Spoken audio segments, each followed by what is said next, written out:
Hey, Ursula here. We're in the grow room today. I just wanted to show you a couple things. I recently had a chat with a neighbor, and because of the panic with food and fuel prices due to current events, a lot of people are starting to garden for the very first time. Okay, right here we're looking at basil. That's lemon basil. Back there I've got safflowers. This is mostly my flowers. I pulled the bigger plants and transplanted them already.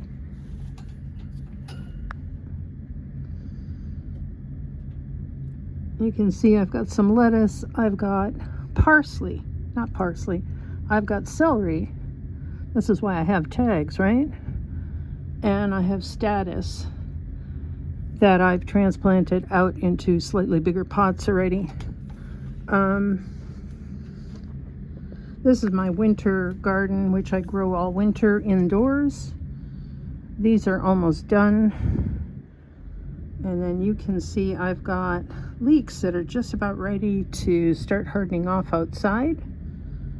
More statice, and the rest of the winter lettuce that needs to go soon.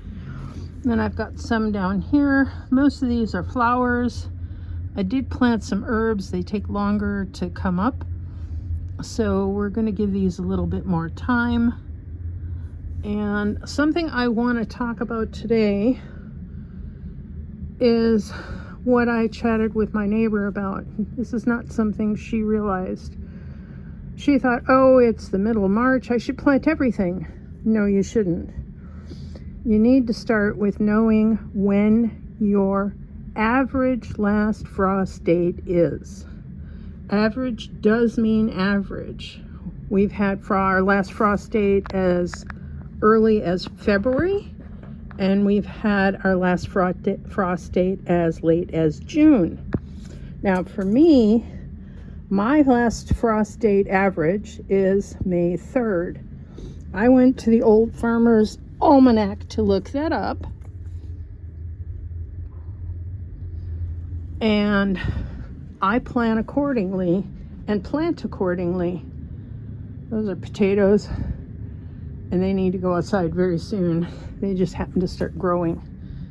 So this is my indoor setup. Not everybody can do this. Sometimes you just need a sunny window, but what you do need to do is look at your seed packet. Pardon me, we're in the basement. There's a lot of junk down here. Okay, so this just happens to be the celery.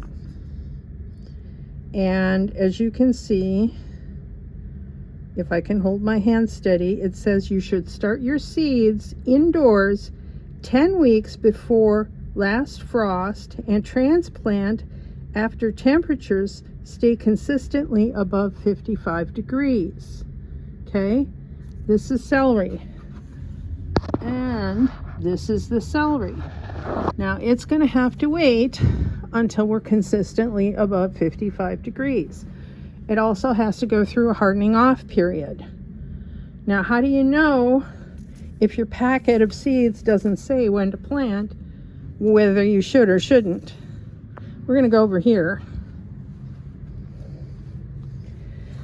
Now, what I'm going to tell you is that the internet is full of all kinds of advice, and some of it's AI generated and is not accurate. This came from the public library from a book called Mini Farming. Okay? And in it, it tells you that your brassicas, which is broccoli, cabbage, cauliflowers, all those should be planted 12 weeks before your average last frost. And you see celery is there. It says 13 weeks. I typically start my celery in February. My neighbor planted her watermelon, her summer squash, her pumpkins 6 weeks before our last frost date, and they're going to die. Or they're going to get so big, she isn't going to know what to do with them. So you need to know what's a cold weather plant, what's a warm weather plant, and how soon to plant it before your average last frost date. Now this is also a handy chart in that if you're doing fall plantings, it tells you how many days in fall before your last frost date, ours is mid-October, that you should be planting these out in order to be able to get a harvest. And some of them you can't plant. And if your package says do not transplant, it's better if you direct seed, then you should do that. So I've kept this for many years, and I go by this and what's on the back of the frost packets, or on the seed packets. Sure, I can speak English. And the other thing I do to get ready for this year is I wanted more calorie rich crops.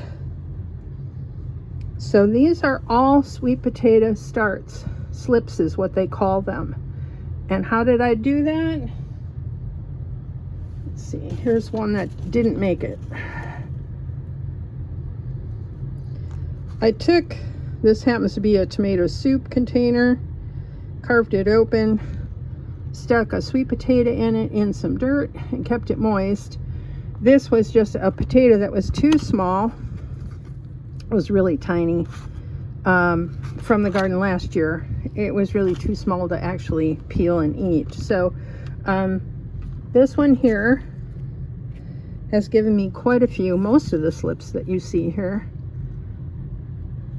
And then I take dark glass jars, because plastic tends to grow germs, and I give them water.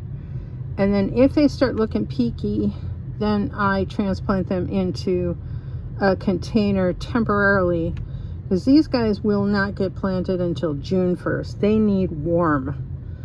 If you're in like North Carolina, you're set. You've got better climate than I do. It depends on not your growing zone, but on your frost date and your soil temperature.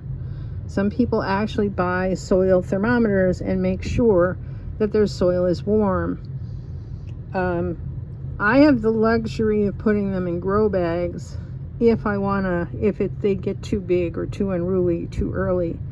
So those are just some ideas for you. Do your own research. I wasn't here to teach. I'm just here to show you what I'm doing. I got my marigolds started. They're slow to get going. They're on a heat mat. This is important that that you go on a heat mat for the sweet potatoes. I will be moving these up to a sunny window because I need the heat mat to plant more things to start with. And I just thought I want to show you that and tell you to go read a book. Really seriously, go read a book. I've seen so many AI channels, I can't tell you how wrong they are. They generalize way too much. I know my frost date is May 3rd. That's firm. Okay, there are a lot of times where I've planted early, but I know I'm running the risk, and I've got row covers and things to cover plants if I end up in a cold snap. But not everybody pays that much attention or has that much time, because right now a lot of us are working as many jobs as we can to make ends meet, and I get that. Take you over here. This is kind of dark, but you can see I've got a container that I keep my soil in. This is my soil blocker. I like using this method. Eliot Coleman used to have a show on PBS, and he is the one who really pioneered this method for soil blocking. And what you do is you get the soil really, really wet and you pack it in here. And then this is spring loaded, and it gives you nice little soil blocks, which is how these guys are done. Okay, so you can see how that is. and you need them really, really wet. And I had, until the plants started coming up, I had a dome, a plastic clear dome on top, just to keep it moist, because this is a basement and it does dry out. It does. So that's it for today. I've got work to do. I've got to prep beds outside. Snow is melting now, and it's going to be 80 on Sunday. Can you imagine going from 16 to 80? Oh my goodness. We're in for an interesting summer. Take care, everybody. Happy gardening.